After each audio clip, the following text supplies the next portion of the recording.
দেশে সকল স্তরে সামাজিক সাম্য, ন্যায় বিচার ও আইনের শাসন নিশ্চিত করা।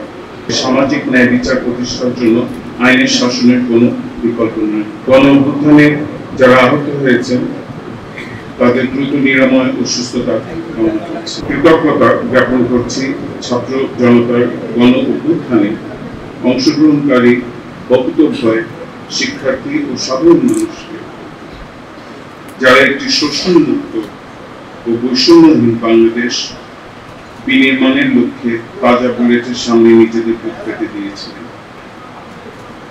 আমি শ্রদ্ধা করে স্মরণ করছি আন্দোলনে আহত ছাত্র জনতাকে, যাদের বীরত্ব আগ্রাস শীর্ষস্থান থেকে পিছু হটতে বাধ্য করেছিল।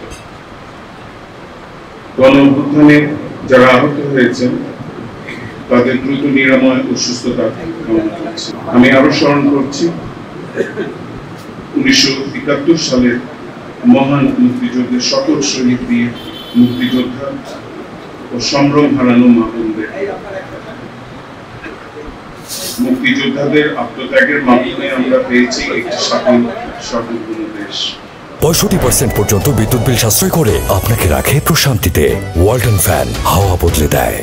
ফরিদপুর জেলা আইনজীবী সমিতি বাংলাদেশের অন্যতম ঐতিহ্যবাহী আইনজীবী সমিতি। ন্যায় বিচার ও গণমানুষের অধিকার প্রতিষ্ঠায় ফরিদপুর জেলা আইনজীবী সমিতির গৌরব উজ্জ্বল ভূমিকা রয়েছে। ঐতিহ্যবাহী এই বারে আজ আপনাদের মধ্যে নিজেকে সামিল করতে পেরে আমি আনন্দিত ও গর্বিত।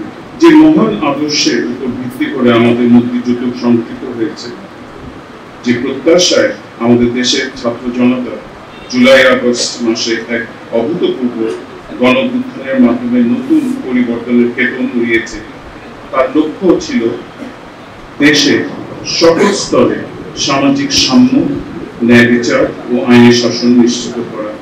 এই কথা অনস্বীকার্য যে একটি ন্যায়ভিত্তিক শোষণহীন সমাজ গঠন এবং সমাজের সর্বস্তরে সামাজিক ন্যায় বিচার প্রতিষ্ঠার জন্য আইনের শাসনের কোনো বিকল্প নয়। আমাদের সংবিধান ও আইনের চোখে সমতা, ন্যায় বিচারের অধিকার ও আইনের আশ্রয় লাভের অধিকারের কথা বারবার উচ্চারিত হয়েছে। আর এই সাংবিধানিক চেতনার সফল বাস্তবায়ন করবেন আপনারা, বিজ্ঞ আইনজীবীগণ। একজন বিচার প্রার্থী ন্যায় বিচার পাওয়ার আশা নিয়ে প্রথমেই একজন আইনজীবীর দ্বারস্থ হন। পরম নির্ভরতায় বিজ্ঞ আইনজীবীদের উপর তার সম্পদ ও স্বাধীনতা রক্ষার ভার অর্পণ করেন। বিচার প্রার্থী ও আইনজীবীদের মধ্যকার এই নির্ভরতার সম্পর্ক একটি পবিত্র আমানত।